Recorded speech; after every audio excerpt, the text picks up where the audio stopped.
Are you using the right mic there, EJ? Or you record with your phone? Check. Oh, yeah. Oh, yeah, that's fine. it. Whoa, that's a lot of nuts.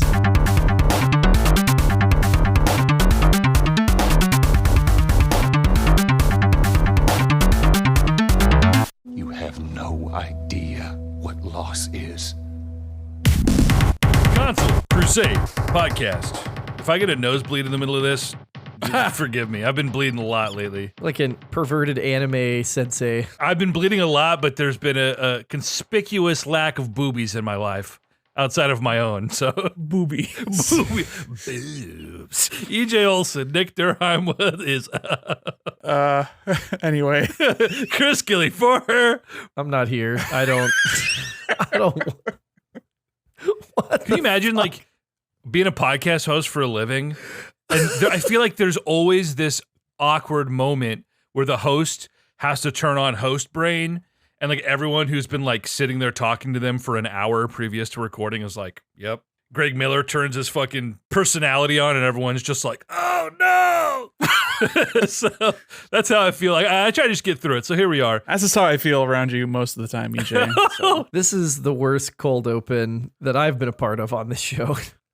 Well, we're here to just chat about Last of Us episode. Was that 6 this Episode week? 6? Yes.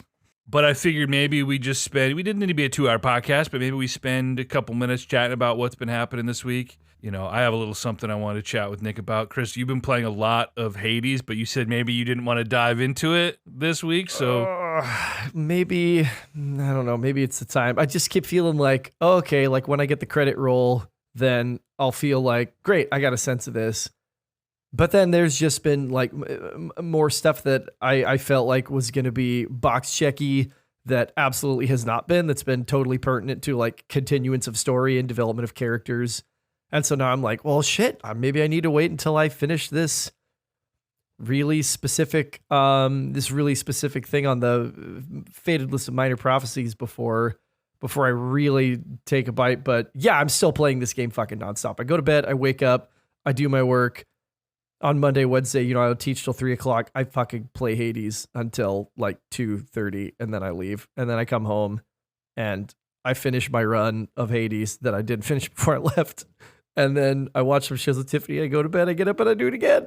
All day, every day, just Hades. Dude, it's perfect for the Switch. Literally, the definition of pick up and play. Oh my God. Yeah. There was one, like we went to see Ant-Man on Friday, and I was like, I had just gotten to... I think like Theseus and Asterius, like the world bosses at the end of Elysium, which is the third of the 4 areas in the game. And I was like, you're driving to the theater because I got to finish this run, and just like undocked it. Didn't get to the end of it. Like I think I got within the last like couple rooms and sticks, and had to like just like put it in lock mode and like stick it under the seat in Tiffany's SUV. And then I had to drive home because she drove the first leg, and like got home, slam it into the dock, and just like finished the run. I mean, it's just like, I can't put it down. But Metroid Prime's coming out tomorrow, the physical version. You're going to have to. I will put it down. It will be put down for several days. What am I supposed to do? My game isn't showing up for a month. I said before we recorded that maybe I can get lucky. Maybe Best Buy will have some tomorrow. But like, what if they don't? I just have to wait. I mean, it's sold out everywhere online. It's been in and out of stock on GameStop. I keep getting like my delivery date changed via Amazon. And every time you get the email, you think like, oh, it's going to show up on release day. They got it figured out. And it's like, no, second week of March. Sick. Yeah, I ordered mine through Target, so that's always kind of a crapshoot. I've had games show up early, like before release date, and games show up a week late. So I'm hoping that it shows up by tomorrow. You know what always shows up on time? Best Buy in-store pickup always shows up on time. See, I'm a pretty big proponent of Best Buy. I'm curbside now. I'm curbside post-pandemic. That's been a revelation. I don't have to talk to anyone. They just bring it to me and put it in my trunk. But I didn't have that choice. When I went to pre-order, it was only available on Amazon. And remember when like I ordered it and the release date was like the 13th or something? Yeah, they fucked up. Yeah, those fuckers. I'm not even that excited to play it. I just am excited to finally do the thing that will give me the opportunity to have the discourse with you guys. That's part of the culture, man. The Yeah, the boys man. back home. My boys back home are playing Dragon Ball Infinite World. They ever played Metroid Prime. Come on. Yeah, they were living a different life. The only reason I went with Target was because I got a sick deal on it because they had the buy one, get one half off. And usually they do not let you do first party Nintendo, but whether by accident or on purpose, they had that available. So I pre-ordered Pikmin and Zelda to get that half off. And then I did the same with Metroid, and I bought a copy of Nier because I wanted to have that physical. Ooh, big So all in all, spender. I got 25% off and then another 5% with the Target Red card. So it was like 30%. Talk about value. That game's a 95 on Open Critic right now. Yeah, buddy. Okay, we're not going to talk about the podcast league yet. What are the odds anything scores better than that this year, though? So fucking low. It may be the highest scoring game of the year. Like maybe Tears of the Kingdom if they knock it out of the park. But we expressed just Or 2 Resident weeks ago. Evil, Yeah, Resident Evil 4. But we expressed just 2 weeks ago our not skepticism, but growing wonder about what is this game, Tears of the Kingdom? And just taking a wildly different marketing approach to the first, the previous entry, I guess. Yeah, which is odd to say the least from a company that does odd shit like on the regular for a living. I cannot imagine that Tears of the Kingdom possibly scores better than Breath of the Wild. It's impossible. Yeah, it's hard. It's hard to imagine, honestly. Yeah. Last year, what was the highest scoring game? Elden Ring at 95? Yeah. Wow. Wow. Metroid is going to be the highest scoring game this year, and you got mad lucky because that was the unreleased games tab. That was clutch. That was a clutch pickup. But It was rumored so hard last year. I was like, well, I'll roll the dice again this it's year. rumored every year. I'm still waiting on Trilogy. I've done worse for less. I mean, think of me picking Hollow Knight Silksong in 2021. You were a desperate man then. If that comes out this year, that could challenge. That could be a Co 95 or even a 96. Like that's, I mean, 95 is so much, dude. It's such a It's high score. a lot. It's so stupid. the first game is so unimpeachably good. That's a score that gets lowered by getting a 9 out of 10. Like, that's so stupid. Hollow Knight's not even on the top 50 on Open Critic. Am I missing it right now? No, because it has no release date. No. I'm talking about the first one. The first one's like an 89 or 90. Okay. Yeah. Really? Yeah. Yeah. Nick is right. Getting a 9 out of 10 brings these kind of games down. It's so hard to score above a 90. 9s are so rare. Yeah, Hollow Knight on Metacritic, for example, I mean, different sort of algorithm, but 90 on Switch, 87 on PC. So just to give you sort of some insight. Man, that's wild. I haven't been playing really anything else since last time we talked about what we've been playing, except I told you I was going to play Hades because you were diving into it, but I kind of got sidetracked by another roguelike because it has multiplayer, and that is Risk of Rain 2. And I never thought I'd see the day. Nick, I swear we talked about this at length on this podcast years ago. Mhm. I watched you play it. I watched my cousin play it. Never thought I'd be into it. Dude, Brennan and I are hooked. It's a game that has that sort of reward to it. Like, you want to go fast, you want to get through these levels quickly because every second you spend diddling your dick around in these levels, everything's getting harder. It's getting crazier and more difficult. And once you get to ha for the difficulty, you're like, oh, this is messed up. I'm getting one shot by these damn Lemurians. Yeah, that game rules. The loop is so satisfying. It's awesome because it is fully multiplayer. There is no like pretense about a fucking story. All of the story in that game you get on the load screen. You know? Yeah, and item descriptions. I mean, it's like the Dark Souls of roguelikes, but it has like a lot of lore if you give a shit and care Right. about reading into this stuff. And it's got like a cool vibe and setting. And the music. The dude, music in that game is god tier.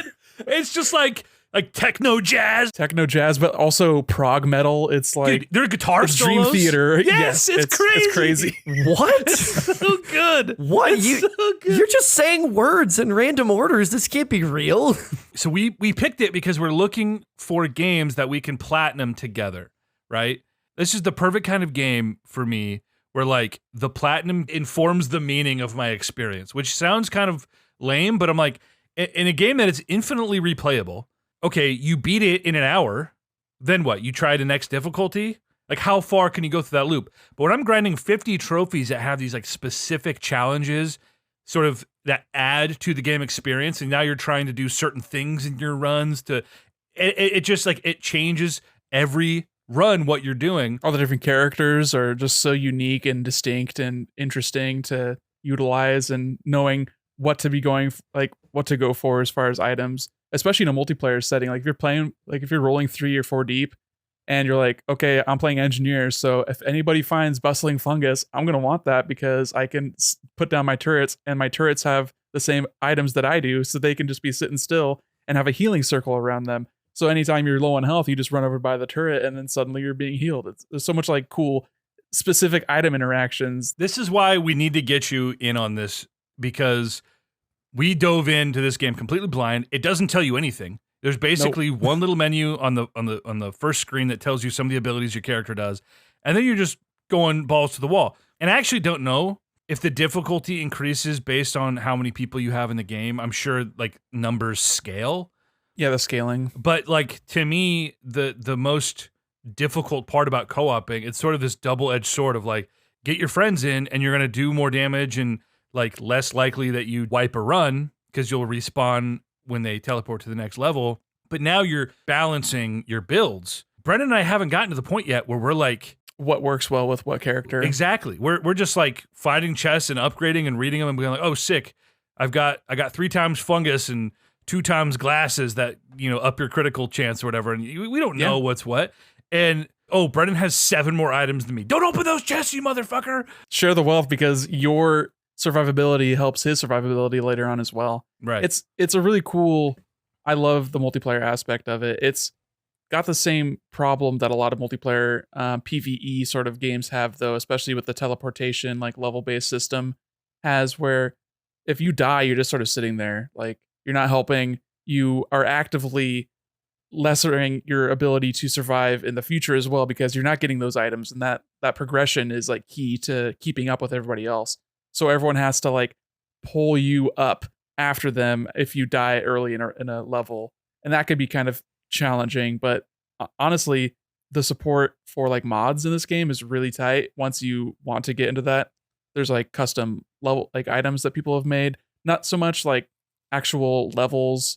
There were some like character skins that people were working on early on, but since they've done DLC and they've added a lot of characters, I don't really find that to be as intriguing or appealing. But yeah, man, I'd be down to play this game with you. A lot of the knowledge that I have is like institutional at this point. It's stuff that I've learned from the first game, that a lot of the items sort of carry over, like the goat huff increasing your speed, the crowbar increasing your first like the damage to an enemy when they're above 90% health. So if you have good burst damage characters, then like the crowbar is really good for that. Or if you want to proc off a lot of hits, then you know there's all these different things that sort of play together with specific characters and their skill sets.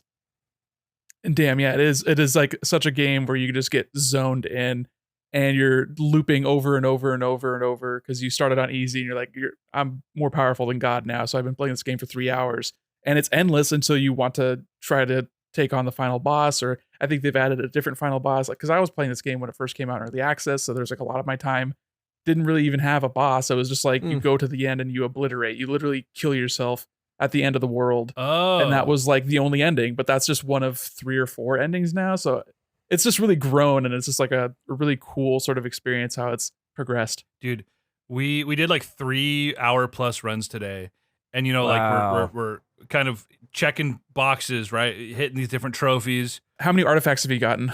Have you been looking at guides to get anything, or just sort of no guides, playing it raw? Artifacts are things that carry over between runs. Artifacts are basically like they're like skulls from Halo. They're modifiers to the way the game plays. So there are certain artifacts like, oh, you only spawn elites, or you no longer buy chests. Like chests don't spawn, they spawn from enemies that you kill. So that can change the way you play. Like you're not like hunting for money to buy chests, because they don't appear unless you kill a bunch of enemies. So that can sort of change. I have not found any relics or artifacts yet. Yeah, so they're very hidden. It is like cryptic as hell. There's like hints about what they're like basically cheat codes that you put in on one of the levels, and you find the cheat codes in other levels as like sort of cryptic block messages in a fake shape language, and then you input those cheats on one of the levels, and then you unlock a challenge room in which when you defeat it, you unlock the artifact that it contains. So there's so many secrets and additional things, and you unlock special secret items that you have to, like, the desert level, there's like these 2 hidden buttons, and if you have 2 people stand on them, it opens a door and 2 bosses come out, and you kill them, and you unlock an item that can then be earned in future runs or in that run as well. It's just such a cool ass game, dude. And it controls so well, and it looks beautiful, and it's so tight. It really is. And it's scratching the itch that Brennan and I had to like play Destiny again. Destiny or Borderlands, it's got that kind of same PvE vibe. So we tried Borderlands 3 last week, and it's not really scratching the itch. Destiny, as much as we've loved that game, we've tried to go back and it wasn't scratching the itch. Dude, this is hitting us where it counts. Brennan was like, dude, I can't wait to get home and play this game again. So it's cool. Dude, that's awesome. I love to hear that. It's so rare for me to be like, I love this game and I want you to play this game, EJ, and then for you to actually enjoy it. So I'm really basking in the glow of this. Okay, so you have it on PS4, right? No, I have it on PC, and I received it as a gift on Switch. So I have it on PC. Okay. We're playing on PS4. There's no crossplay. So you have to buy the That's game a bummer. again. I'll buy it for you. I don't care. I just want to play with you. I don't care. Have PS Plus either. Oh, God, Nick. You really want to be in for a penny, in for a pound on Risk of Rain? Why are you playing on PC? Because you're just trophy we're trophy addled. hunting. We're sluts for bling. That's so sad because I was like, shit, this sounds like a game that I might actually enjoy, having never been a fan of the roguelike genre. Like I tried Binding of Isaac when I bought it from you, EJ, like 4 years ago, and was like, played it for an hour and went, I'm never fucking playing this again. And just sort of felt like, oh, this genre is not for me, until Hades has sunk its claws all the way into my brain. Roguelite is just such a weird sort of term for a genre because it doesn't actually describe what you're doing. It just describes how your progression is sort of carried through. Like Hades is a roguelite, but it's also primarily a isometric action game. Risk of Rain is a third-person shooter. Rogue Legacy is a 2D action platformer, but they also have, they're also roguelikes. It's like saying open world. Open world doesn't describe what you're doing. It's just a sort of setting. It's how the thing is put together. Yeah, telling me like I'm playing a game, it's 2D. It's like, what the fuck does that mean? There's so many 2D games. That doesn't tell me a single thing. The lack of like, the fact that it's sort of like single serving, so to speak, in terms of like you make a run and then it's over, and that like some stuff carries over, like that never appealed to me. Never appealed to me until this particular game. So now you're talking about Risk of Rain, and I'm like, oh, like this sounds like very similar in terms of some of the like mechanics of like item pickups and modifiers and stuff like that. And I don't know, maybe I have to get it. It'd be cool. And I've said it before a million times. I apparently have never played a roguelite that I didn't like.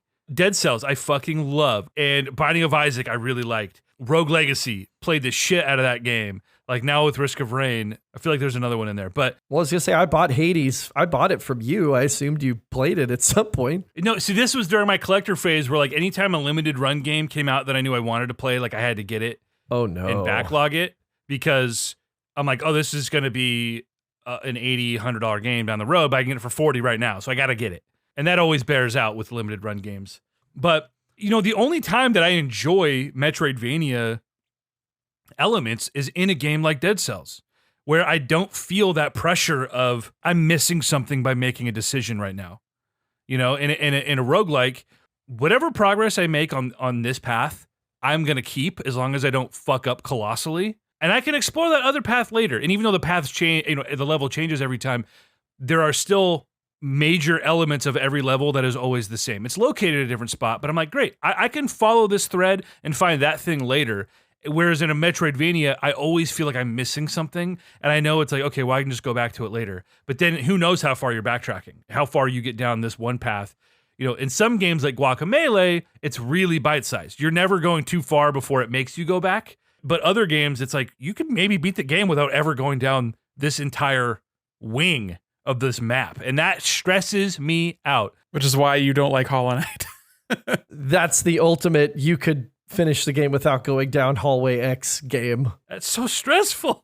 That's so interesting, though, because I feel exactly the same about, like, it grabs a hold of me, and I go, oh, I can't wait until I have the thing, whatever it is, that lets me get. And in a Metroid game, of course, I'm like, oh, okay, I need like the wave beam to shoot through that door, or I obviously need the grapple beam. I need a boost ball, whatever. But in like Hollow Knight, it was like, oh, I can't wait till I have like the thing I need to get through this corridor and go explore it more. And you're like, oh man, because you can tell you go into a place, and you're like, I can't get to where I want to go, but I can see where I want to go. Yeah. And this, I will place a pin on my map, and I will be back here later. It's just so intriguing that like I zig in this direction and go, oh, I'm so excited to come back and explore this. And EJ, you zag where you're like, I know there's stuff over there, and I hate that. I can't just go get to it right now. I'm like, that's the same feeling. A story-based game, my only goal is to roll credits. Any other type of game, I have to 100% it. And I rarely do, and I always give up, and that's why I never beat games. So for me, of Metroidvania, the very nature of the game prevents me from systematically going and being very meticulous in how I discover and get everything. It sounds like you just don't like backtracking is the fact of the matter as it pertains to this particular genre. But EJ, my brother in Christ, you are in your fucking 30s now. It's time to release these like absolutely nonsensical, manic insistences. I did it this year. Yes, you can. EJ, I'm older than you, not by a lot, but I am older than you. It took me until Chris is older this than year. Me. Let it be known. It took me until this year of my life to go, you know what? If this game is not really fucking grabbing me, I am not collecting everything in this game because it is not worth my time. And I'll tell you what, I finished so many fucking games this year because that I did the exact same thing you did. That I went, oh, I have to get everything. I'd burn myself out and go, I'm not having fun. I'm not having a good time anymore because this is just like manic. Like it's involuntary, but we can control it. We can fight it. We can fight it together. I was talking to Brennan about this today. 2 examples. One, a game like Mario. Like Mario 3D World. Running around and jumping is fun, but if the only goal is to just like run from point A to point B, I burn out on that really quick. But if the goal is like, all right, I have to collect every little thing in every little map. Now I have a purpose. I don't play games or complete games that I'm not having fun with. I am very quick to drop things I'm not having fun with, which is why I have so many incomplete games in my backlog is because, and part of that is just only having so much motivation to play things. And whether that's because I was so burnt out on other multiplayer games for so long, or maybe it's a depression, who fucking knows. But I'm very quick to drop a game. But I like playing Pokemon and completing my living dex. I'm collecting the thing. And I love the journey. I love fighting people. I love catching Pokemon, exploring the world. But the goal is to get all of the things in the place they belong. That's why I told Brendan about a game like Risk of Rain is like, I don't think this game would have grabbed me if we weren't going for these 50 trophies. When a trophy or an achievement can actually challenge you to go out of your way and do something different. And some of them are just like, kill X amount of enemies, yada, yada, yada. You get it as you play. But so many of them are very specific things that now I'm going out of my way to challenge myself to do this thing and modify the experience to achieve this other goal. I love that. This game you beat when you have all the trophies. That's when the game is beat. Otherwise, you don't ever really beat the game. So now I have that. Yes, you do. Well, you just beat it when you're done playing it. Like, we got to the final boss today. Went on this crazy run. There's like a fuck ton of phases, and you have to exfil the map. And it just resets you. And you're like, okay, we're playing the game again. Like, yeah, we beat the game. Is that the game? No, the experience is as much as you want it to be. So having that carrot on the end of that stick, oh, now we're going to get 30, 40 hours out of this game, whereas maybe we would have gotten bored with it in a couple of hours. And that's just how my fucking monkey brain works. And I don't mind it. And now I'm finding my niche of things that sort of keep me interested and invested in games. And it's, I've got Brendan along with me. And hey, if it brings you joy, that's great. I just hear you say that you're, dropping these games like they're hot and not finishing them because of the grind towards a platinum trophy. And I'm like, well, it kind of seems like that game didn't really grab you. Well, anyway, thanks for indulging me on that rant. I knew, Nick, you get a kick out of it because, like you said, it is rare that I gravitate to things that you really like.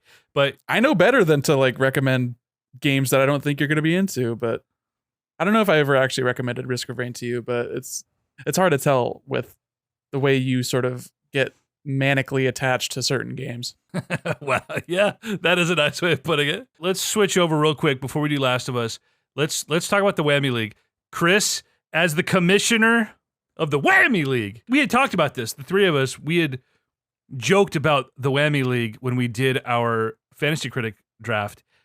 When it came together a few weeks later. So break us down on this, and you guys can tell us about the rules and how we came to this. Oh, most absolutely. I think it's only fitting that as the person who kind of invented the Whammy League by being atrociously bad at Fantasy Critic in 2021, that I should be the one to lead this in. And in point of fact, my Whammy League name, my publisher name is 2021 Chris. Throwback to me being terrible at Fantasy Critic, but not anymore. Not anymore. It's absolutely not. I refuse to be bad at this anymore. I'm going to win this year, I swear to God. Anyway, Whammy League. We thought, like, wouldn't it be fun? Wouldn't it be fun to have a league where we specifically try to, like, literally flip this thing on its head and try and draft the worst possible games, the biggest shitters imaginable, anything that would be like lower than a 70, which in Fantasy Critic results in minus points. So basically play this golf style and go for the lowest possible score. We were like, oh, that'd be fun. We knew we had like the podcast league with Brennan. We knew that the group chat wanted to do a league. It's like, 2 leagues, that's kind of a lot. Maybe a week after that, Nick drops a text to the group chat and was like, I think we should do the Whammy League. And so we did. There's a couple particulars to these rules, because obviously you're going for like as few as possible. So features of the league, like leaving an empty counterpick slot by the end of the season. The computer, the website will ascribe minus 20 points to you, but we're going for the lowest score, so that's counterintuitive. So we had to like manually come up with some of these rules. Like, okay, that's a plus 20. Which means it's like a net plus 40 to erase the minus points you got from the negative counterpick. And also, EJ had made a point. It's like, well, we could just gamify this and just like draft a bunch of games we don't think are going to release, and then stand pat at that, and that's a 0. Win the Whammy League. So we had to build in some rules to prevent that. I think that we decided it's plus 5 points for an unreleased game at the end of the year. Is that what we decided? Or not enough scores, but an empty game slot is also plus 20.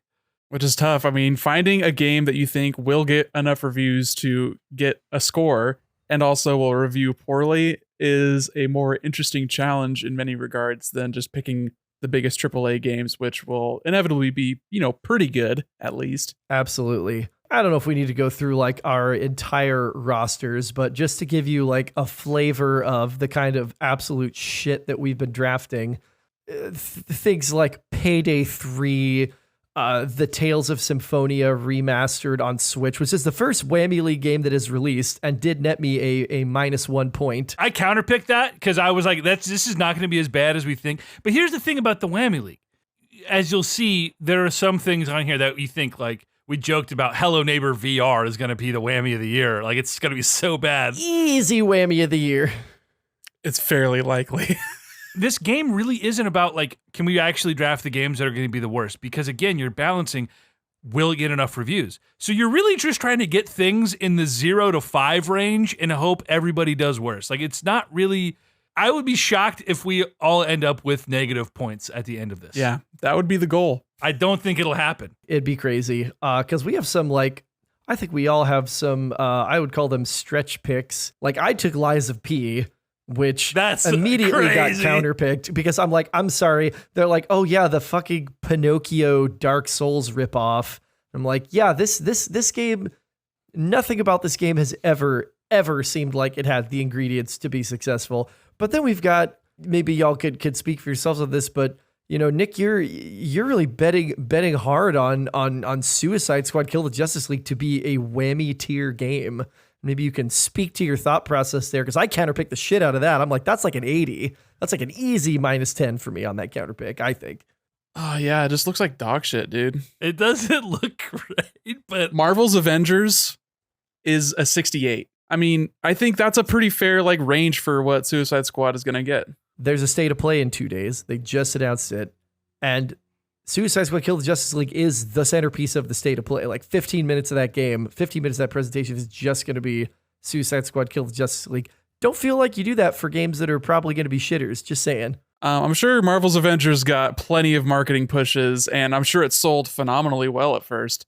And I would assume that Suicide Squad Kill the Justice League will probably be a top 10 selling game of the year. But that doesn't make it a good game. That just means it's based on a popular IP. Okay, here's the thing, though. Marvel's Avengers was kind of a flop.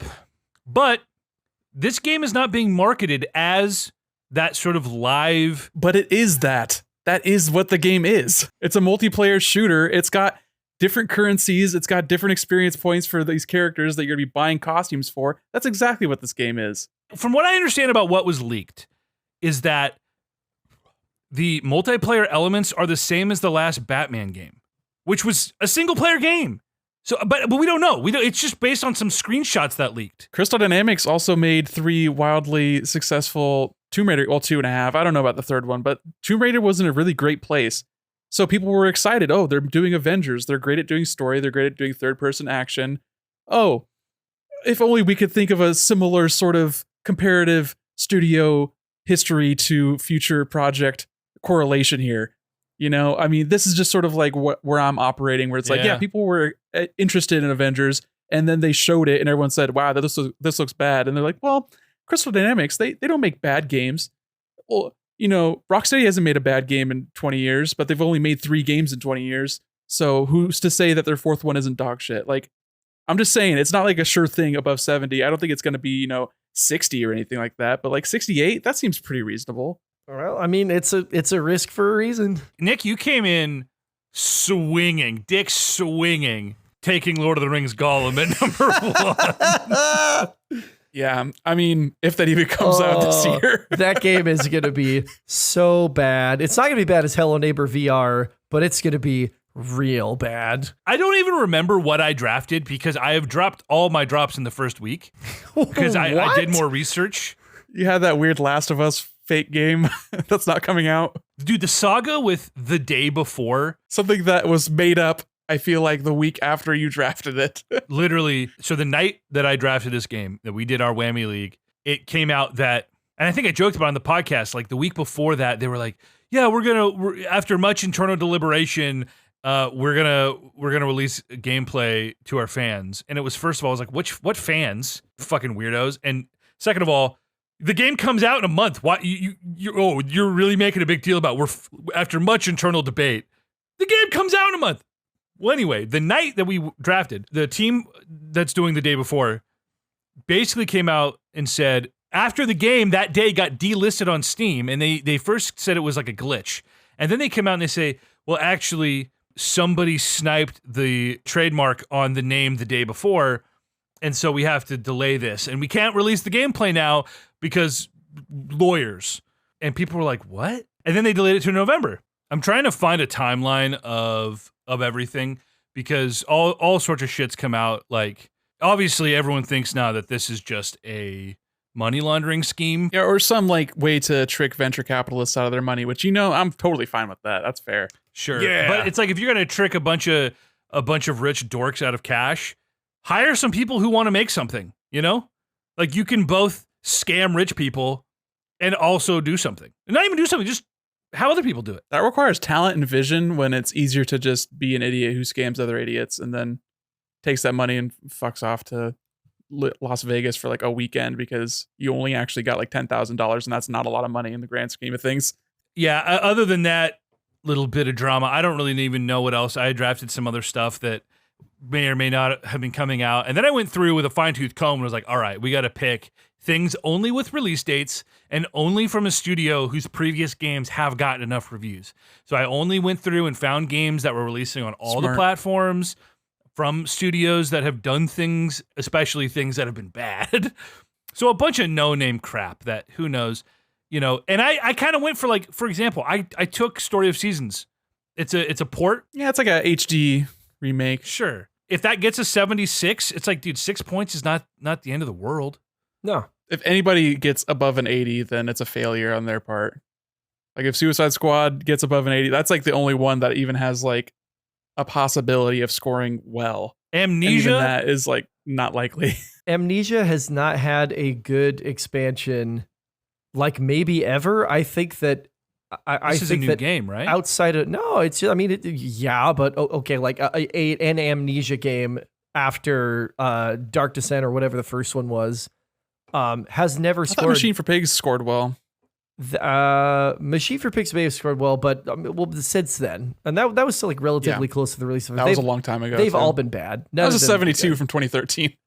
Yeah, so I don't see that would be shocking if that's above a 75, which is like well within whammy territory. Okay, can we talk about two of Chris's picks though, besides Lies of P, which is probably going to be relatively good? I'm a little sus on your Oni, Road to be the Mightiest Oni, and your Curse of the Sea Rats pick. Oh, The Oni pick is going to be a bad game. You think? It has the word Oni in the name twice. Listen. Why are you Have why you are you watched- sus? Why are you sus about this? It looks bad. It looks like they figured out how to do the Breath of the Wild lighting, and they're like, okay, and for the rest of the game we have nothing, so let's just put this out and hope that people buy it. I guess. What are you sus about? What are you feeling sus about those picks? It's got enough of that little what's that PlayStation exclusive? Journey? No, oh god. Anime game. Gravity Rush, No, it's an anime game with Craig Ferguson sounding Genshin it. No, Impact. older than that. Persona. No, come on, guys. Help me out. Wrath of the Witch Queen or whatever. That franchise. What? Ni no Ni no Kuni? Kuni? Ni no Kuni. It's That was on 3DS first. you're thinking No. Yokai Watch. No, it was literally a 3DS game. What? No. If you want to look it up, I'm gonna feel look it up. free. This is crazy. We're learning things on the Console Crusade podcast. Yeah, it looks like Ni no Kuni, which weebs love. It's It's not an RPG though. I know. Baldo looked like that too. Remember that? Everyone was so excited for Baldo. It was released in Japan on the DS in 2010. Same story beats, but it was built for the DS. That's insanity. But yeah, no, Oni's gonna be bad. That's easy. That's an easy 65. And that was definitely a Chris bid on the thing that I bid on, but he bid more. Pick. Chris has been balls to the wall in all the leagues this year, dude. I'll tell you right the fuck now. If I have even a shred of a thought that Nick is bidding on something, I'm going to fucking take it from you in the first half of the year. Like, that has been the plan. And honest to God, EJ, I'm kind of glad that all those games that you bid on that I tried to outbid you for and failed that I didn't get, because Nick cleaned our clocks last year, which means he knows quality, which means he also knows non-quality. And so I shamelessly was like, that's the strat in the first quarter of the 2023 league is I'm just going to try and rip everything that Nick bids out from under him. I let it be known that last year Nick had his fair share of whiffs. I had 6 games not get scored. Let's not fucking relitigate this again. Those are bad choices too, EJ. Jigstradamus, bro. My evaluation of things this year has been almost on the money. 2 points off on Like a Dragon, half a point off on the over-under that I set on Horizon Call of the Mountain. Where's my money, by the way? End of Gotta the wait year. till it's actually finalized. Yeah, I'd wait till the end of the year. Counterpick Blanc. Hey, wait. We're not talking about the other leagues. We're talking about the Whammy League. We're talking about the Whammy League. As Whammy League commissioner, I need to rein us back in here. I need to give Nick his kudos. They just released the first proper trailer for Crime Boss Rackay City. It looks bad. It looks really You said bad. 77, and I have it because I tagged it in the league history and the manager's messages. Nick's exact quote is Did you no, really? 77, no. So No. That was my floor for it. And also, EJ, he said if Liza P gets below an 85, you'll eat your fucking shoe. Wait, Get the hot sauce ready, buddy. Get the hot sauce out. League history, bud. Like history. You're going to have to stew that in the crock pot for a couple of days to tenderize that leather. That's so good. Real 85. bootlicker on that one. Wow. Can I be honest though? I watched the Liza P gameplay thing they released this week too. I wasn't terribly impressed by it. Yeah, it's hard to tell when you have an action game whether or not it'll actually come together. I didn't think Wild Hearts was going to get above a 75, but that's like a easy 80, 81 right It's now. an 80. Open Critic. Yeah. You would hope. I mean, it's hard to tell. It's hard to tell without having hands on the sticks. I drafted Wild Hearts and then And I dropped dropped it it. as well Because you scared me, Nick, with your, it's Koei Tecmo. Their worst games are still fine. I was like, shit. You're Well, probably you drafted right. in the Whammy League? Yeah.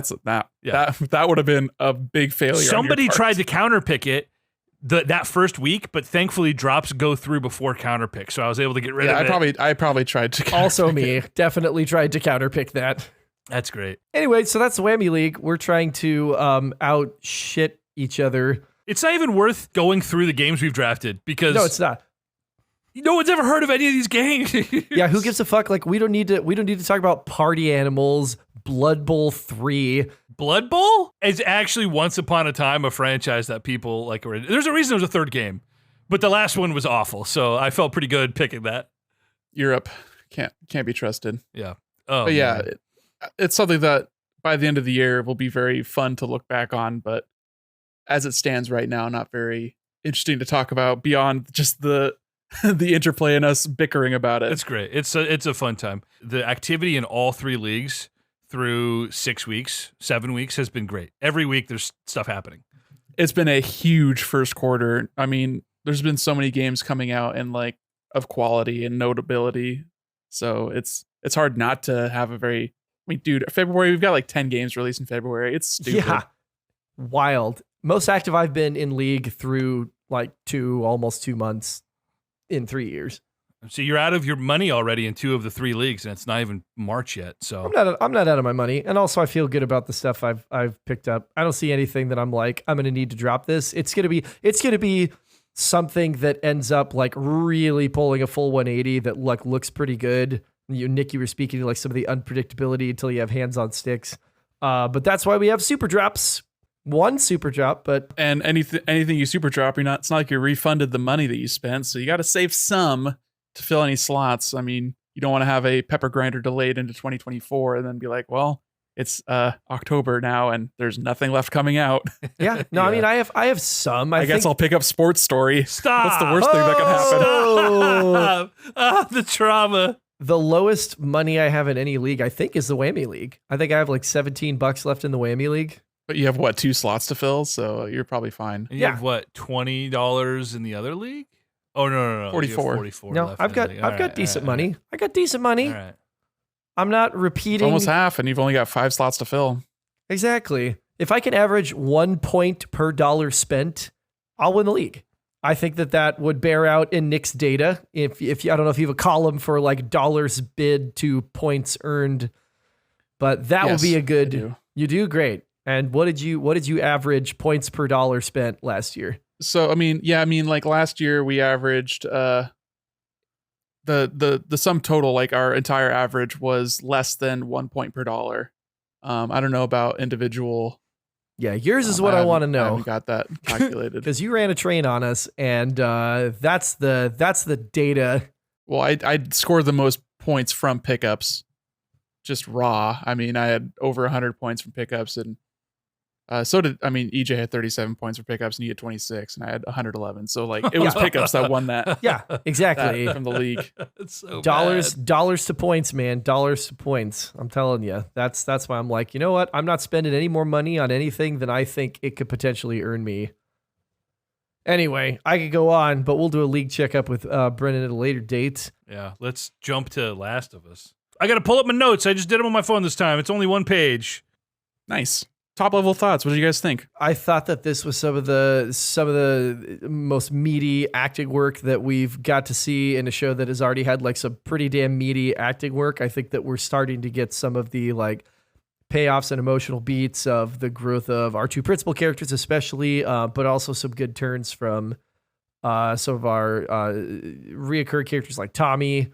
I thought the actor who played Maria was good, but it was a character episode. And I appreciate a good character episode, and I thought that it was very solid for me, with some notable exceptions, which we'll talk about, specifically the ending, the last like 5-6 minutes. I thought it was great. I really liked it. I thought the sort of familial tension between Tommy and Joel was really powerful, and it further cemented Joel as a character that we're diehard rooting for Joel to like have his redemption and to like do the right thing and to save his daughter figure now. Like they explicitly say in the episode, like he says, I am not your dad, you're not my daughter.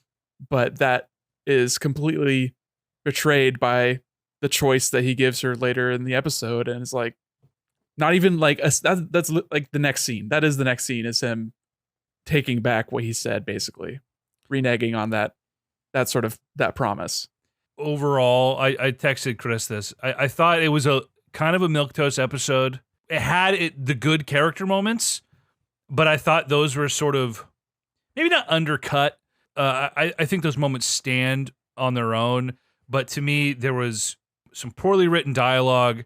The ending was dumb. The action was stupid. There was some silly editing, which has actually been kind of a running theme. There have been these little moments that as an editor, I notice, and it blows me away. No slow-mo, at least. No slow-mo, but you know what we got? We got a hilariously out-of-focus shot with like a janky warp stabilizer that somehow made it through. And it was like, oh, it's an artistic choice. No, it was a fucking bad edit. And I guarantee you, sometime in the next month or 3 months, that shot will get fixed and re-uploaded to HBO. The only weird editing choice that I really noticed in this episode was the montage.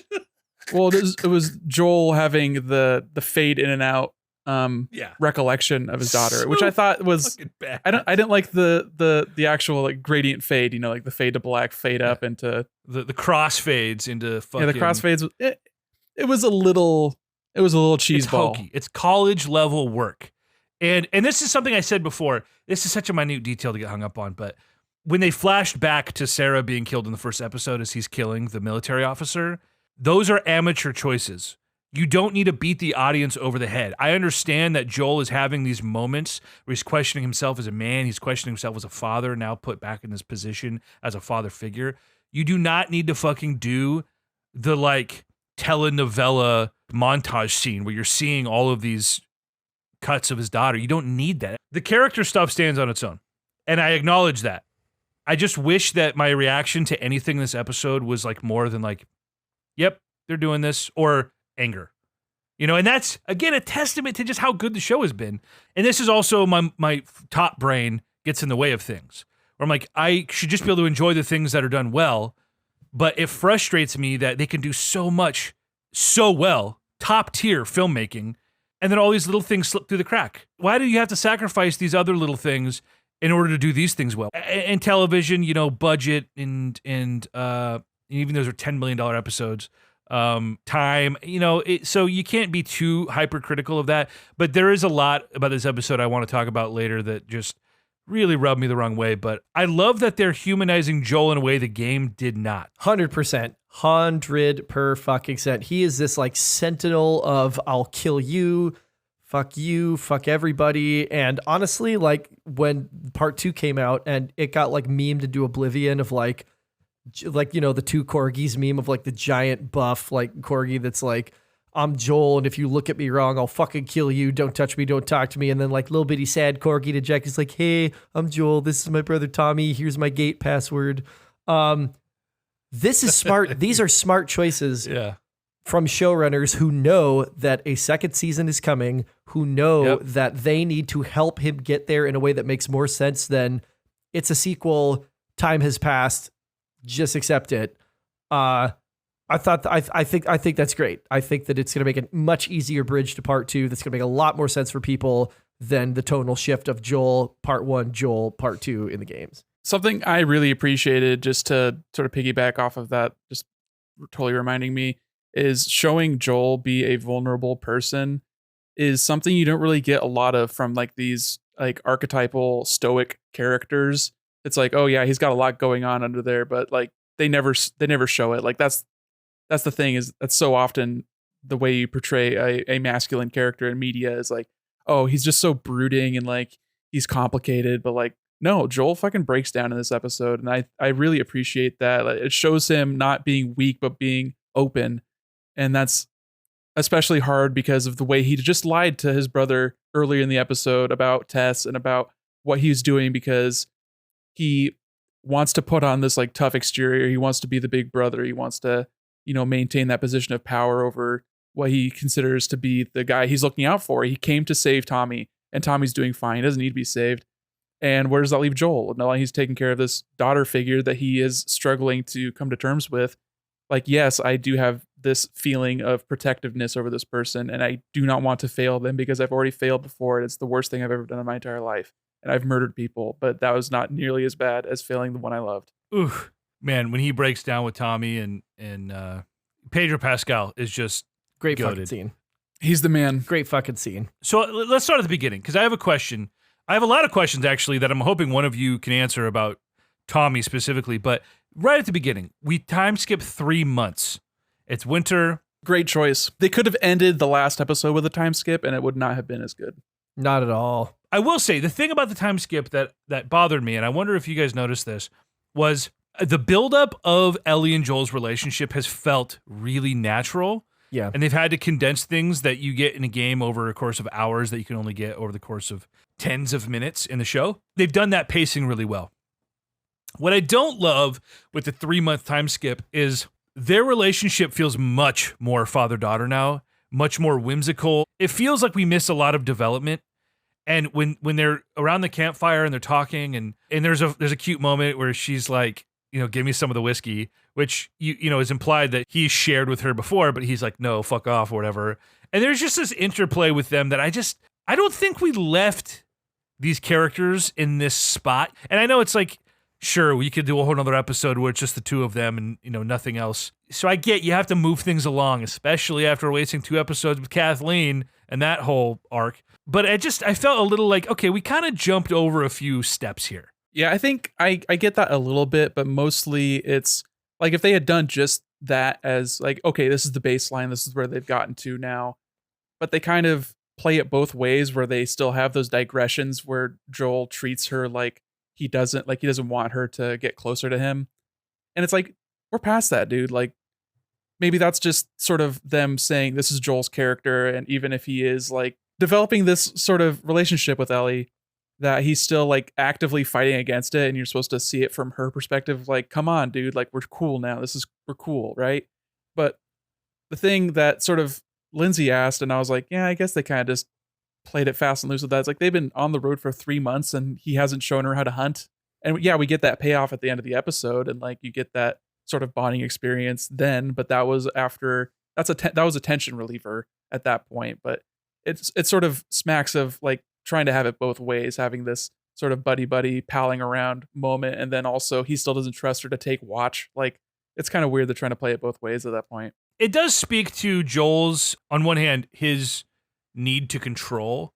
And I would say that it's evident in his relationship with Tommy, but it's not in the show anyway. In the game, yes, you learn more about their relationship. So on one hand, it's like, yeah, I'm not going to let you take watch.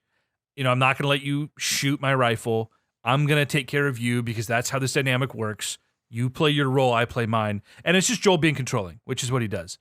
Yeah. And it wasn't until they had their moment at the end of the episode where Joel decides to leave and he has his come to Jesus moment that another barrier drops. So I think in that respect, it works. But whenever you do a time skip, it honestly leads to more questions.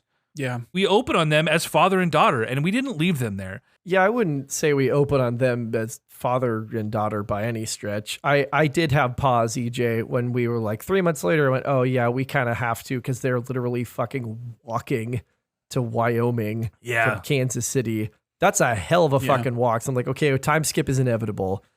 And I went, oh yeah, I had a lot of the same misgivings where I went, oh geez, are we going to get like a bunch of development that didn't happen? But Nick, as you said, like as things went on, I kind of went like, okay, the bones of this relationship are still the same. And it wasn't until the course of the rest of the episode that we actually got those bones breaking down so that something new could be built up. And like just in time, conveniently for when Ellie, the only moment in the first game where Ellie like actually has to literally and metaphorically carry Joel and be the caregiver and be the protector. So I thought they pulled it off, but I think that I had the same misgivings. I think initially early on, I was sort of like, oh, they're getting kind of familiar with each other. Oh, but now they're still sort of sniping some of the same stuff. Put the rabbit down, and she doesn't listen to him. And teach me how to hunt. No. Like, I'll take both watches, you go to bed. But then he like fell asleep. And that was a big moment of belying like, yeah, they're a little more cool now. I think a little bit of that is contributed to them opening on a more like lighthearted sort of comedic tone that lends itself much more to the dynamic of them joking around, palling around together. So maybe that contributed, but it was also a welcome reprieve after the heaviness of the previous episode and how it ended, that you really did tonally need something that was like them not in danger, not, interacting with anybody else, like coming across that cabin and having those two great character actors who I love every time I see them pop up in anything. Like, I thought that was a good way to open the episode, but it did sort of feel a little bit too familiar, especially with a 3-month time skip. And you're like, okay, we're in the future now. Is like, what's changed? And you're like on high alert for what's different. The one that I went 3 months and you've never talked about this is Ellie going, I tried to use my blood on Sam. That was the one moment in the episode that I went, and we'll get there when we talk like, through sequentially, but I kind of went, 3 months? You've never mentioned that. Never in 3 months. I could see that. I mean, that being like a shared trauma. I buy it a little bit, but 3 months is a long time. I think that reflects on Ellie as a character of like her and Joel being similar in their regret and on their failure and their perceived failure of those that they try to protect and they try to care for. That doesn't stick out to me as being like weird because she didn't tell Joel that she had tried and that she knew that Sam had turned and had been bitten the night before. Right. Well, after we leave the couple in the cabin and they have their little banter and Great scene. You gave them soup? It's cold outside. Did you tell him the truth? Yeah. Are you telling me the truth? Are you telling me? Yeah. So we cross the river of death and they get accosted by these people from the settlement. Before I get into my next set of grievances or questions, really, they're questions. I want to say I love that we got to go to the settlement instead of the dam like we do in the game. Oh my God. Fantastic change. Fantastic change. And again, like, I played part 2 when it came out just 2.5 years ago. Almost 3 years now. Haven't played part 1 in a decade. And when they got to that fucking gate, like all the hair on my arms stood up and they come through the gate and there's kids having a snowball fight, just like the fucking first sequence from The Last of Us 2 when Ellie's getting ready to go on patrol. We see all the shops. We see like the house they live in. Ah, God. Like I was so happy that they did that. And did we see Dina for a second? We definitely saw somebody who was supposed to be Dina. Yeah, I thought it was a little weird. I think of all the 1,000 different ways you could introduce a Dina cameo, like the awkward, like from behind the pillar and scurrying off. It was just shot weird. Like I kind of laughed. I knew right away what they were doing, and I just laughed. I was like, that's just like an awkward way to have done that. Well, they can't show her because it's not going to be that actor. It's the same thing we were talking about with like introducing Abby in episode 9, that it's going to be like a behind the head shot of some random fucking body double. Abby's cast, bro. Well, I know, but she's not in. I don't think she's going to be in this season. I would be very surprised anyway. Yeah, but it's just a nice little bit of like, this person is intrigued. They recognize something in the energy of this newcomer. That I was like, I don't even care if it doesn't end up being Dina. I'd love in season 2 if Dina's like, yeah, I saw you that first day you came in. You weren't like the other people, whatever. But yeah, Jackson. A faithfully recreated set. Everything down to the little stores and the Christmas tree and everything. It was awesome. And to see, again, I've said it every episode that we have talked about, just the way they pepper in things about this world without beating you over the head with it. For example, you see an elderly person in a wheelchair. Like, what does that say about the world? That these people, obviously, yeah, there's this big gated community, but like all the QZs are gated communities and it's not this utopia. Yeah. What, you a communist? Communism! No. It's not like that. It's not like that. No, it literally is. We're a commune. This is communist. We're communists. Yeah, the look on their faces. Say it. Tommy, Say this the is so word. stupid. Say it on HBO Max. This little pocket of happy people living normal lives with power.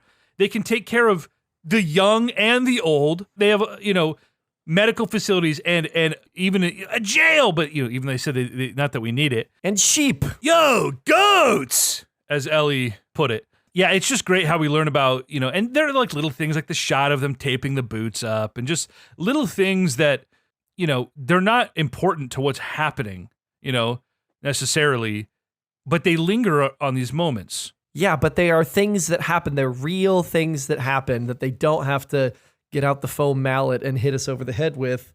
It's nice to know. I love learning more about the questions that these moments raise, that they just linger on ever so slightly, and you start thinking about the inner workings of this town, or you think about like, yeah, goddamn, how did they just walk across country? Yeah, they'd have holes in their goddamn shoes, and so just little moments like that I love, and it makes you think and start asking yourself all those questions that you'll never have answered, but it's interesting to think about it. And isn't Shimmer Ellie's horse in part 2? Isn't that the horse that she takes to Seattle? Yes. He was like, oh, this one's called Shimmer, and I went, like on the couch, and Tiffany was like, that must be a reference. I'm like, yeah, that's her horse in part 2. And she's like, oh, that's cool that they're doing that. And I'm like, yeah, it is cool, right? Like, so let me ask, I have like 3 questions about Tommy. Okay. I don't even want to think about the game. I just want to think about what they have told us and what they've shown us in this game. I was under the impression that the reason Joel decided to go looking for Tommy is because he was trekking west and they had been in contact the whole time via the radio. And it was when he quit making contact that he decided to go on this journey. So however long Tommy was gone, anywhere between, probably 3 months, could have been upwards of maybe 6 months. From what I understand, Tommy left, he's going to Wyoming or whatever, but they had been in contact. Okay, we learned in this episode that Tommy quit radio contact because those were the rules of the commune. So you start doing the mental math and you're like, okay, Tommy was not gone that long. Joel and Ellie were only gone for probably just under, 3.5 months from when they started their journey. So now I'm thinking like, so Tommy somehow got this commune to trust him because these people aren't associated with the Fireflies. Not only did he not get killed, he gets brought into this commune, and then he manages to marry and knock up the leader of the commune. Democratically elected council member. I don't know if they touched on in the here, but in the game, I think it was her and her dad who started. We don't want to talk about the game. Yeah, I want to talk about the game. I just want to talk about the show. I don't know what is what, because in the game, Tommy and Joel have a bad relationship. They haven't talked in years, right? And that sort of informs like this whole back and forth and why he decides not to stay and all these other things. Here, I'm like, okay, his whole motivation for even taking Ellie was to go find Tommy because they had just lost contact. And if he had just lost contact, it's implied that that was when he became a part of this commune. I don't understand the timeline there. Yeah, and I wonder if there is like if they have radios in the town that Tommy was like surreptitiously communicating back through their mystic ways of 80s songs or whatever. But yeah, because at the beginning of the season, Joel has like he's like hunting down the guy who's in control of the radio towers and the QZ, and he's like, "Hey, have you heard anything from Tommy?" And it's like, "No, I haven't heard anything from him in what, like weeks, maybe like 2 weeks, 2 weeks." So grand total, maybe like 4 or 5 months. Correct me if I'm wrong, Nick. My understanding was that Tommy had been gone for quite some time. That this was not like he just quit the Fireflies and he just started making his way west. That like Tommy has been gone for a long time. Yeah, the feeling I got was just based on what Joel told Ellie. It's like, yeah, Tommy was a joiner. He ran with the Fireflies because he wanted to save the world, and then became disillusioned with that at some point. I'm not sure. Like, he's pretty vague about it, and Joel has a propensity of bending the truth when it benefits him. So for all we know, Joel could have been the one that was like all gung-ho about Fireflies and getting disillusioned. Like he's projected other things onto people that he has no reason to tell the truth to Ellie. Well, here's something else too. Tommy knew where their closest base of operation to Wyoming is. Like that to me says he was a part of setting that base up. Like that's where he was out west already. But he also didn't know that they had left, and it seemed like they'd been gone for a while too. Yeah, it's murky, and it shouldn't matter that much, but it matters in the sense that, again, we've skipped over things. Like, I would have loved to get the bottle episode, instead of any Kathleen shit, seeing Tommy. Joel and Tommy being Fireflies or like interacting more when they're earlier in the post-apocalypse. I want to inform their relationship. and I feel like I had to rely on what I remembered from the game of how the two of them were. And I didn't like that. I feel like we missed out because they meet up and they're tears in their eyes when they reunite. That was a great moment. You cut to Ellie sort of, presumably she's thinking like, I wish I had somebody like that, just that she's feeling that she's now a rung or two lower on the priority list for Joel now that he's reunited with his brother. But that was a good moment. And then you get some world building stuff. You see the compound, and then they have their like little macho back and forth where Joel is learning about Tommy's life, but then they do the will they won't they crap with like we're gonna fight. It was very played out. That's human, man. Like the whole progression of the interactions is so fucking human. Where as soon as he sees him, the sound that comes out of his mouth, it's just guttural of like starting to say the name and then like screaming it by the time he gets to the end of the name and like, oh, thank fucking God you're alive. You're the last blood I have, basically. But that's what would happen is the first beat is thank fucking God you're alive. And then when you actually have to have a conversation, it's like, shit, it's been a long time. And we had like clear ideological differences because Joel did not fuck with the Fireflies. He did not fuck with that stuff. And now they have to actually converse with one another. Joel has like shown up with a child, which is like, well, who the hell is this? Tommy's got his own stuff that he's got going with regards to I'm going to be a father and the revelation of that and how that sits on Joel. Obviously, like we know, given the history of the people, never for one moment where I like, they're going to punch each other. Like never, ever for one moment where I like, these guys are going to punch each other just because they were in proximity. That to me communicated intimacy more than it communicated violence of like, I'm going to tell you this and I'm going to tell you this right here because I know that you can hear it right here. You need to let this go. Like, this is not going to happen. You need to drop it. Like, I don't know. That just was not my read on that scene at all of like the Western macho bar guys fight. It was two dudes with a fucked up, complicated history who were talking past each other. And once they start talking about what actually is on the table, Joel's not ready to go there yet. Not until Ellie takes him to task later. Not till he comes open to Tommy when he's fixing his shoes later. He go, hey, this is what I wasn't saying in the bar. Now we can talk about it. And you also get that scene of Tommy like coming to Joel and feeling like he should be the one to apologize, even though Joel was clearly being a dick. And that's like a really cool sort of additional brother dynamic. It's Tommy is in a much better place emotionally. He has a lot less of this trauma bearing down on him at all times. Like he's grown past that. He's living this good life. And Joel is not living a good life. Every day he chooses to live through his trauma every single, like that's his every waking moment.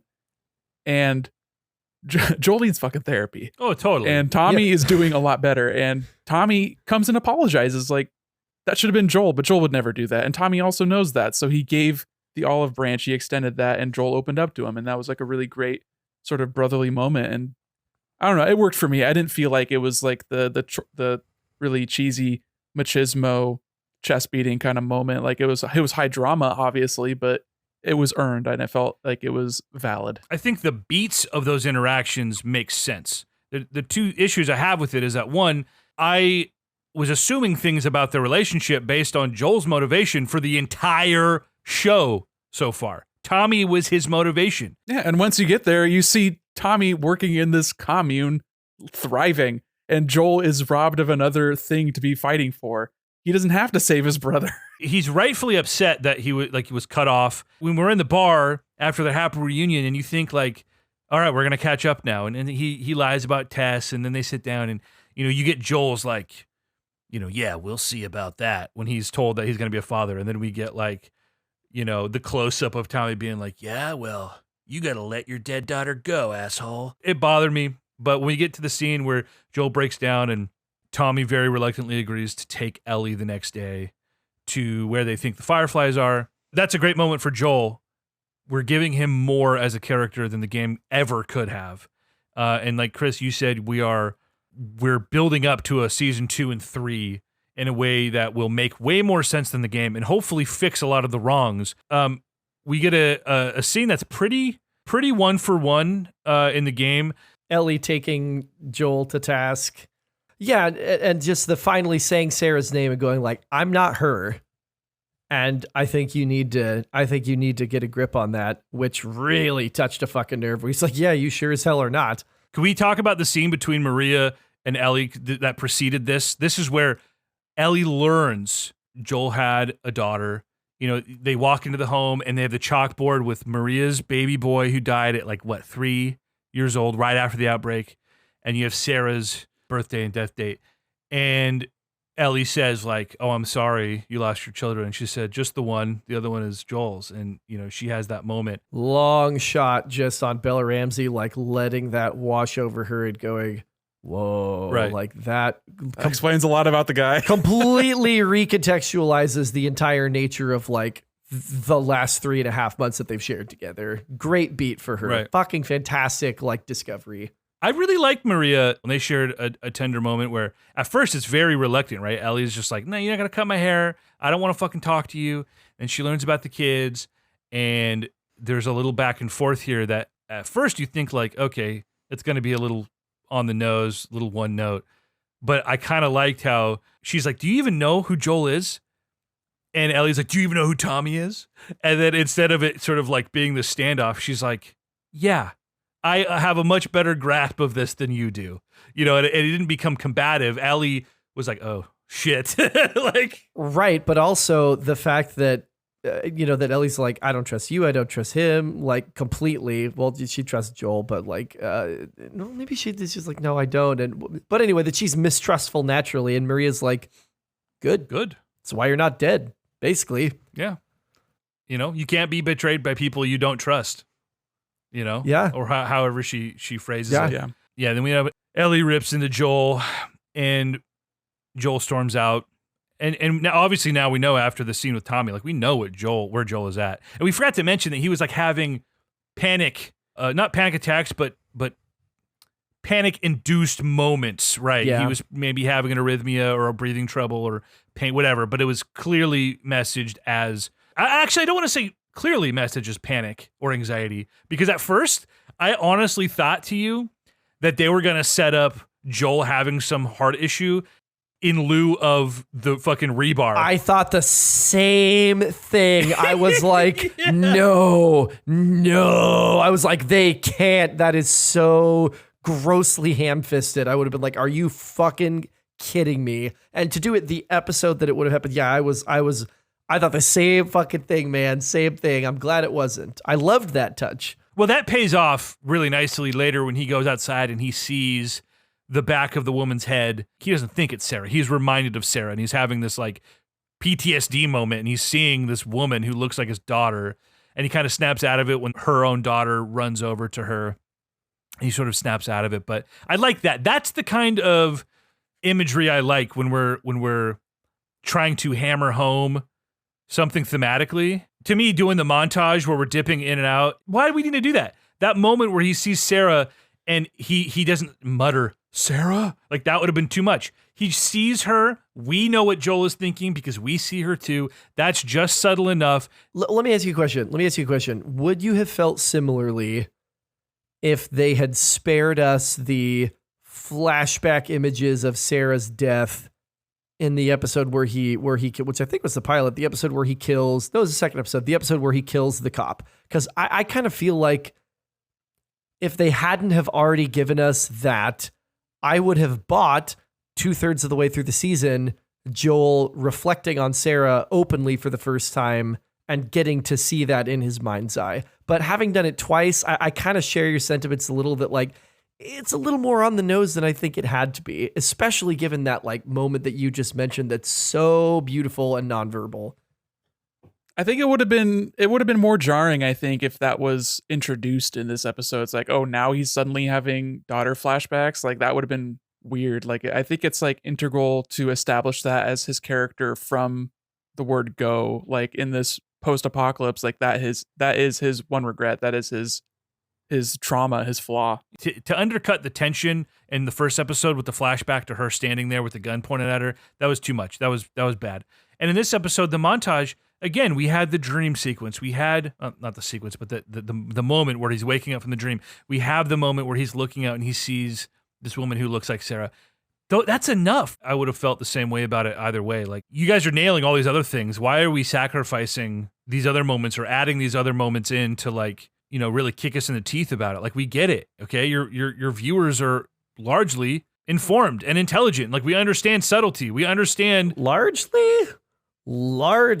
Oh man. No, they are fucking not. I don't disagree with any of the things that you said with that montage. I don't think we needed it, but you assume much from very fucking stupid media consuming people, Probably. my friend. It's a very minor nitpick in the grand scheme of things, and it's only really noticeable because everything else is executed so well. Precisely. And this is, again, I go on the same damn rant every episode we do. This is my beef with watching week to week. Is if I knew that I just had another 3 episodes after this, I probably wouldn't have sat here tearing apart the episode as I went. I would have just let it be and enjoyed it for what it was.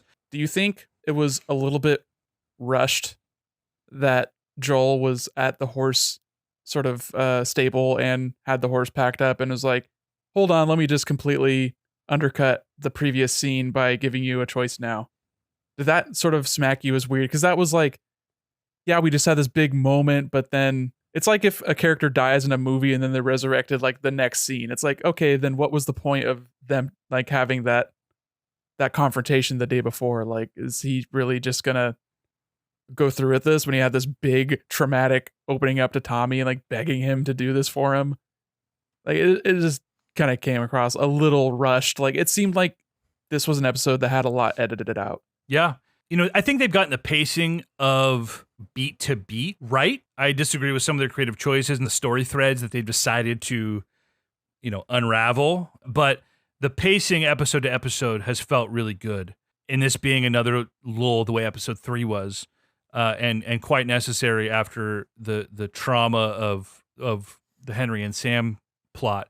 But it felt like we could have probably condensed that last stuff into a single episode, and we could have gotten to this commune a little earlier, and we could have had more Joel and Tommy. We could have had the reunion in the last episode. I don't know if I really would have wanted like another episode's worth, but it seemed like there was maybe 5 minutes of something. Like, I don't know what I would have wanted, but it seemed like they kind of skipped over the whole, why wouldn't Ellie wonder why the both of them were not going to take her? Like, if Tommy was like all ready to go, why didn't both of them go with her? You know, that could have been something that they were more explicit about, because they kind of just rushed into, oh, JK kiddo, I guess we're going on this grand adventure. Like, it was a little bit rushed. Yeah, I think that we were meant to take the Sarah montage to be some, and I'm not weighing in on like the success or failure of that yet. I think we were meant to take that as Joel processing through,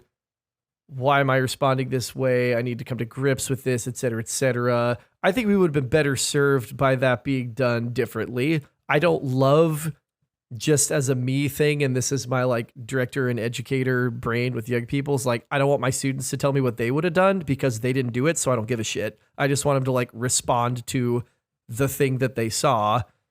And all that being said, for my money, I would have loved to have seen a different choice there. If that is what we are supposed to take from that, is Joel going, you know what? I need to own this. I agreed to do this. This is not my daughter. I don't need to carry that weight with this specific person. I can come to grips with that separately from this other human entity. So yeah, I'm with you a little bit there, Nick. I kind of felt the same way. I thought they didn't pull that off particularly well. Yeah, and I think as I process this, and as I feel like I get a lot more out of these episodes as I have these conversations with you guys, I think that it is probably pretty obviously just set up for, this is another thing that Ellie and Joel are going to argue about and come to terms with and then become closer over. Like, her realizing that he was going to ditch her, but then did not. And the immediacy of her choosing Joel over Tommy, who was probably a more, like Joel admitted, like, he's slow, he's deaf, he's old, he's not the person he once was. He's not as good of a protector as Tommy would have been. But she wanted Joel because that was the one that she trusted. He was the only person who stuck with her, like she did say. So it's just another thing. It's more set up to be paid off in a future episode, which a lot of these that's a great thing to have a a setup and then a payoff in a future episode. That's like good storytelling in TV in particular. So it's just tough for me to watch this episode and have that moment and be like, that didn't have a satisfying conclusion yet. And that's, TV, I guess. Yeah, and that's why I feel like if we could have gotten more, you said 5 minutes, I said another episode, somewhere in the middle, where we just saw more of Tommy and Joel's relationship. We see more of why Joel makes this decision the way he does and flip-flops so quickly.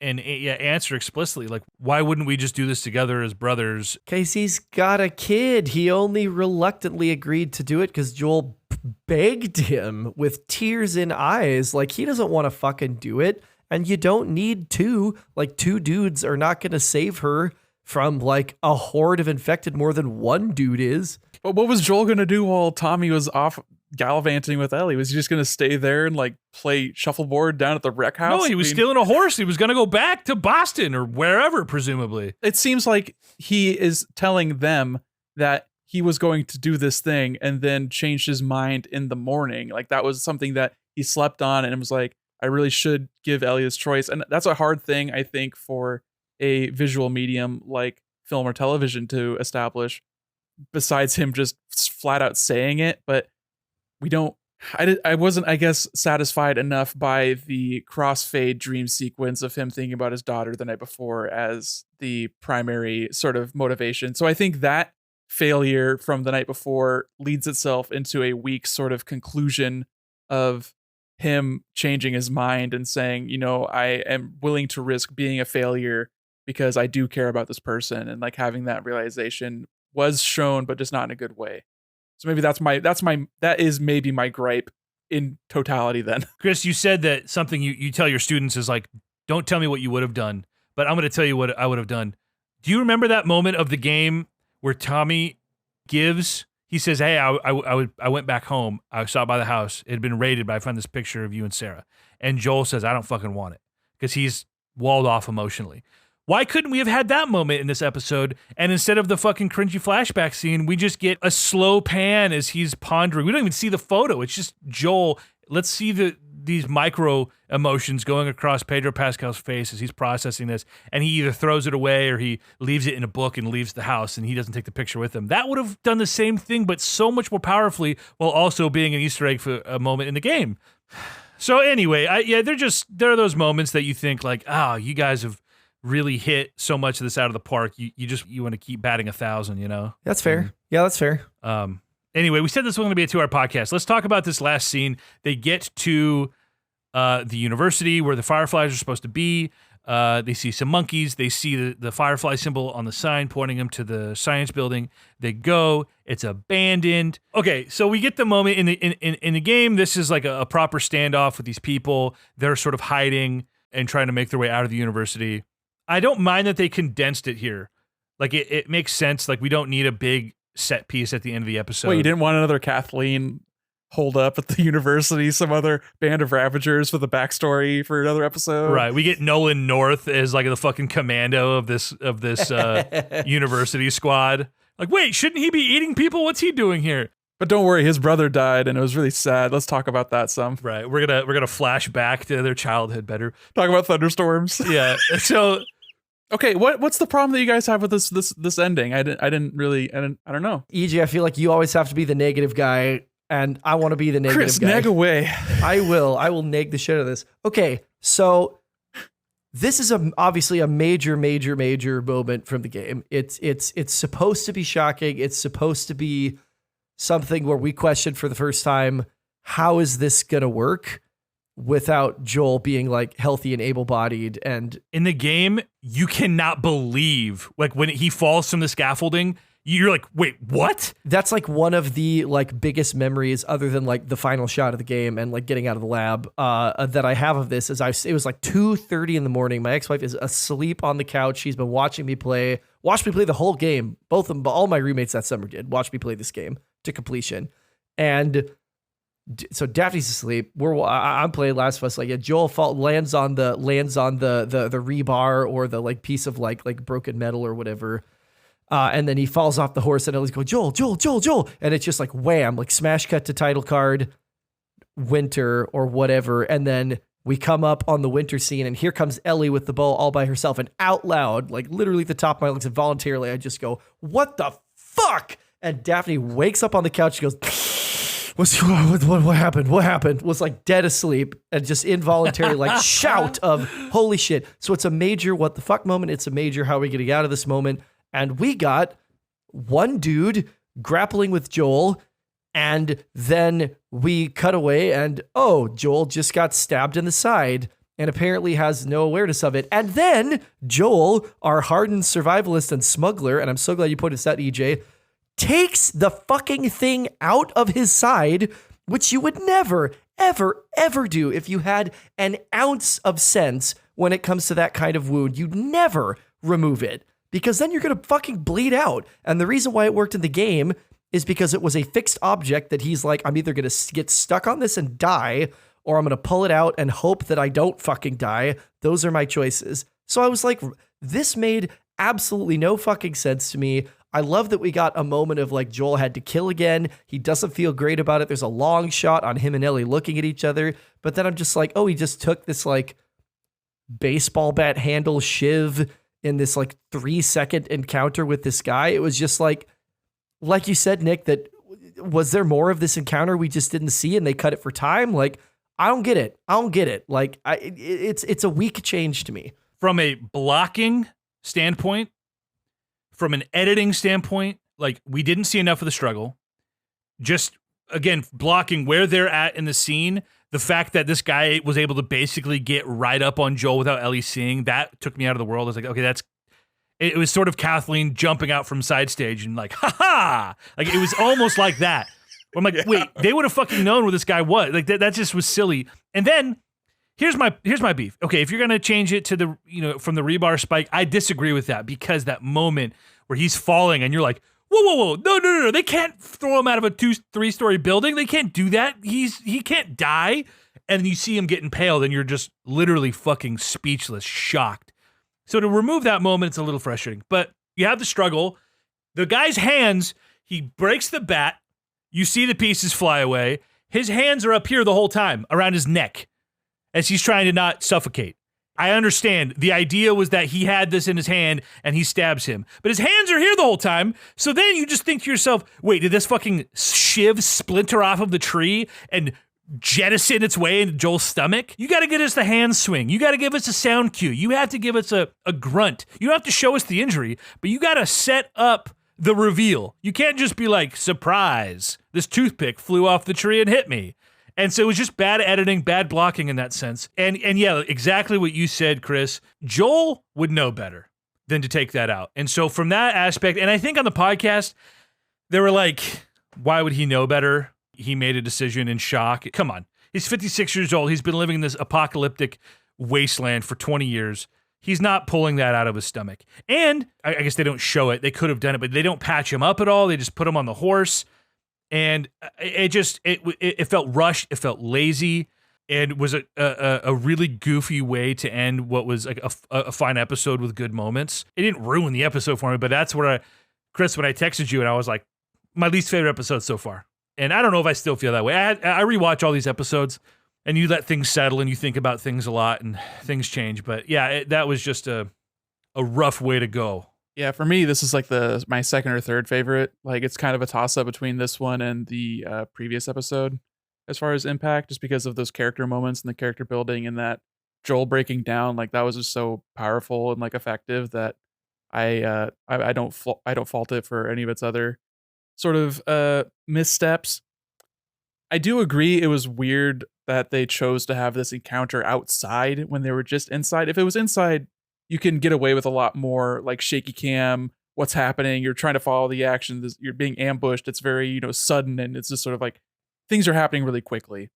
And that was the feeling I got outside, but it is a little bit harder to be like, oh, Ellie just saw these people coming from around the building like 30 yards away and that was their reaction time, I guess. But I didn't have a problem with the splintered off baseball bat, and even if they didn't, like, yeah, he pulls it out, I didn't think that was like weird because he just got stabbed in the gut by this huge ass piece of wood, and it's probably doesn't feel good that it's in there. I'd think of our buddy Sam, EJ, when he was working at FedEx, something happened and he like broke his fingers. Like something happened to his hand. Like he like literally there was like a hairline fracture in his hand, and his immediate reaction was to grab his fingers and yank them, which made it worse, and it ended up like breaking them more. Like it was a hairline fracture and he full on broke his fingers. Ugh. So people do dumb shit when they're injured, and it's just like you're just like, this is wrong. This is in me. It shouldn't be in me. And he pulled it out. Like that's fine. I don't. Just because he's a hardened survivalist doesn't mean that he can't make mistakes. Obviously, he got jumped by this kid in Kansas City as well. Like he's obviously capable of making mistakes. They're showing him as not being infallible. Like yeah, he's tough, but he's not perfect. And that's like his fear is being a failure. He's probably the next episode is going to be him being so sorry that he let down Ellie, and like that's going to be something else he's got to have to deal with. Like he's already let down his daughter, he let down Ellie multiple times, and he's afraid of that, and it's him grappling with that fear, and that's like set up for the future. And I really like the ending of this episode of Ellie being like, Joel, you can't leave me. This is not fair. When you were going to leave me and now you are actually physically no longer going to be able to take care of me. I can't do this by myself. And I think it might have been like, I don't want to be one of Chris's students and say what I would have done, but it might have been more effective if they just had that like scene and didn't have like a slow pan out with a musical cue. Like that was a choice. I don't know if it was effective. I was fine with it. It was okay. But like the impact of the scene was not from the music. It was from Ellie's line delivery and how well that was done by Bella Ramsey. And if they, they could have done it easily with the baseball bat still stuck in him and him still bleeding out because you got this mortal wound in your gut. You do not want to get hit in the gut. That's a bad place to get hit. There's a lot of important stuff in there. If they wanted to telegraph any number of things, like they should have done that. If they wanted to telegraph that, oh yeah, Joel panics, make a mistake, they could have, Joel's trying to take it out and Ellie's like, no. And or like the guy's going after Ellie and he defends her and like gets gutted because of that. And like, right. They could have done it, but it was just, I don't fault it for what it does do, but I do see your point where it could have been a lot better. But that way lies madness, and I don't have that sort of. I don't jump to that conclusion immediately. Like, oh, I wish they would have done this. I would have done this. Like that's just. I'm taking it for what it is. I love your thought on the music too, because that was part of what made that moment so powerful in the game. Not that everything has to be the game. It is an adaptation. I respect the differences, and a lot of them have been very good. But it's Ellie shaking Joel, and then it's just wham. Season over. We're into a new sequence of this game in a new season. And I know that they pretty much have done this at the end of like every episode, that we've had like the acoustic guitar music cue to like punch us in the emotional cock on the way out the door. But if ever there were a time to give us the no music cue, I think it would have been here. I think a no music cue would have been more like, because at the end of this episode, Lindsay was already asking like, are we supposed to believe that Joel is dead? Like, is that what they're trying to leave us with? But I think the music cue makes it less of a because if they had just ended on silence, that would have been like, oh, Joel's fucking dead. And then the next episode would have been like them teasing that, like, oh, is Joel actually alive? Yeah, and that's something you could do in the game, but if they do that in the TV show, then it's not as, I don't think that would be as enjoyed. No, that's valid. And nobody wants a Glenn situation, right? Or like, I climbed into the dumpster or whatever the fuck they did when he didn't die, and then only for him to die like half a season later. That would literally be like the same, even like maybe the same like distance in episodes or relative place in season for Joel when he eventually bites it in season 2. I want to say one more thing about the end of this episode that EJ, I mentioned this to you in text, but part of, my feelings about this end sequence, right, is like, it was fast. Why is it only the one guy? Like, that feels quick. Could this have been like a bigger sequence? Not like the Kansas City sequence, but just like a little bit longer where we actually feel some stakes. We actually see them struggling, and then bam, the coda on that is Joel is injured in whatever way he's injured. I will buy this. I will accept this makes sense to me. And their overall like reticence to do a ton of violence a lot of the time, if episode 9 is a fucking bloodbath. To me, that would it has to be. It would make perfect. Well, you say that, And yet they've talked about like lessening the amount of violence from the game. They've talked about how they don't want it to just be a video game on screen, which is like people dying all the time because you get desensitized to it. So I hope that they are saving their pennies. They are saving their violence credits of a man who does not want to kill anymore, has expressed, I don't want to do this. It hurts me. It costs him something every time he's killed someone in the show. We have watched it on Pedro Pascal's face. If the thing that finally breaks him in the last episode, and we see a lot of bodies going down at his hand because of the situation that Ellie gets put into, I will 100% buy it in context of the whole show. If they don't, I'll agree with EJ completely that it just felt like lazy and rushed. Well, they could have still accomplished exactly what you're talking about while also making that scene like more adequate. You know, it doesn't have to be one or the other. And they've shown their propensity to do that. Like when they get jumped by the Ravagers in Kansas City in the beginning, like that was only like 4 dudes. And you're right. Like they could have done something similar to that, but they had already just done that. So like, what do they do that's different? Shit, just put him on the horse and let him escape and one of them fucking shoots. But they had to give us the scene of them looking like fucking goons in a Teenage Mutant Ninja Turtles video game walking by with the bats. Like they could have just fucking shot him from a distance and they kept riding. You know, and that would have been that. But they made a choice and then they didn't execute. And it's not the end of the world. It's not the end of the show. You know, I agree with you, Chris. I think that is exactly what they should do. And that's what I hope they do. And it would make sense. That's the feeling I get, that is what they're intending to do. You know, they don't have to sacrifice the quality of something else to achieve that. Like they could have still done that and just executed the scene better. But I'm excited to rewatch this whole show in like a weekend when it's all out. And just experience it back to back to back and take it in without expectation and without any baggage other than just like, let's just take it for what it is. I know what's happening and appreciate these performances and ride it out. So, well, here we are, another 2-hour podcast. We always say we're not going to, but we do. You know what? I don't mind. Highlight of my week. Aww. Chatting with you fine folks. Look forward to this every week. I can't wait for next week when we get to recap the Pokemon Presents, talk about episode 7, which I presume is going to be I presume it's going to be a bottle episode of Left Behind, episode 7. Move right past that. Yeah, I'm EJ. It's never going to happen. Talk about expectation and you and expectation, man. Like you gotta let it go, like Elsa, baby. Just you and Pokemon in general. Oof. Well, Nick, you said something in text today. You say nobody hates Pokemon like Pokemon fans. And, I don't like that saying because it goes around. No one hates Star Wars like Star Wars fans. They've given us a lot of reasons to be mad at it. Do a good thing and we won't be mad. I think that's doing a disservice to the fans. Also, I feel like it lumps me in with the fans who are like mad that they cast a woman or a black guy in a Star Wars movie. Like that lumps me in with those guys. That's not why I'm mad. So I just don't like that. Yeah, it's more just like the overly invested people who hang their entire personality on liking something and then their personality turns into being mad about that thing, and it becomes very tiresome for anybody else that is around them. And EJ, you're not that bad, but you are easy to get your goat. I like teasing you about. It's things. drama. You're not getting my goat. It's drama. Your goat is so gotten. It's funny.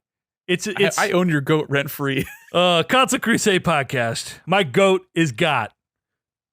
My yum is yucked. Now you get my goat, I yuck your yum. That's true. You do yuck the hell out of my yum. Unless it's Risk of Rain 2, in which case you yum my yum. Console Crusade podcast. Chris is like, get me out of here. I can cut around all this. Yeah, I got you all muted. You don't listen to the podcast, so you don't know the work I do, Chris.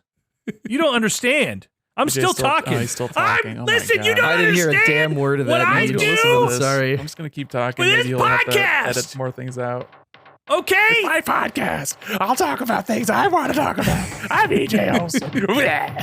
Nick, you're being an asshole. I'm leaving all of this in the podcast. EJ is unhinged.